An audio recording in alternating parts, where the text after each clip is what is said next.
এই যে আমাদের আশেপাশের দোকানের ভিতরে সবচেয়ে বেশি তরমুজ নিয়েছে শোরুম আমার থেকে। টাকার চিন্তা করে না, কিন্তু বড় বড় তরমুজ গুলো নিয়ে যায়। এখন একটা তরমুজ নিচে, তরমুজটা কেমন হয় কেটে দেখাবো।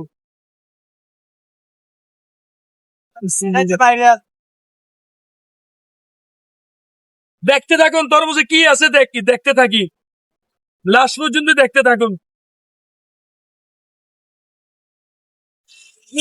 আজকে কিন্তু প্রচুর পরিমাণে তরমুজ কাটছি, তবে কোনো ভিডিও করি নাই। আজকে একটা ভিডিও করতেছি, কারণ হচ্ছে ভিডিও করতে সময় লাগে, অনেক সময় রোজা তো কাস্টমার অনেক সময় চেতে যায়, এই কারণে ভিডিও করি না। এখানে তরমুজটা শোরুমে দেখে কাটলাম, দেখি কেরকম বার করবো, বার করবো।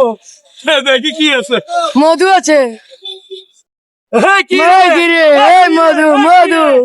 পুরো আগুন আগুন আগুন, মধু গলে কমাবো আগুন। ভাই কেন বলছে ভাই, খুশি তো আপনি, খুশি ভাই, খুশি খুশি। দেখা আর মাইন্ডে গেলে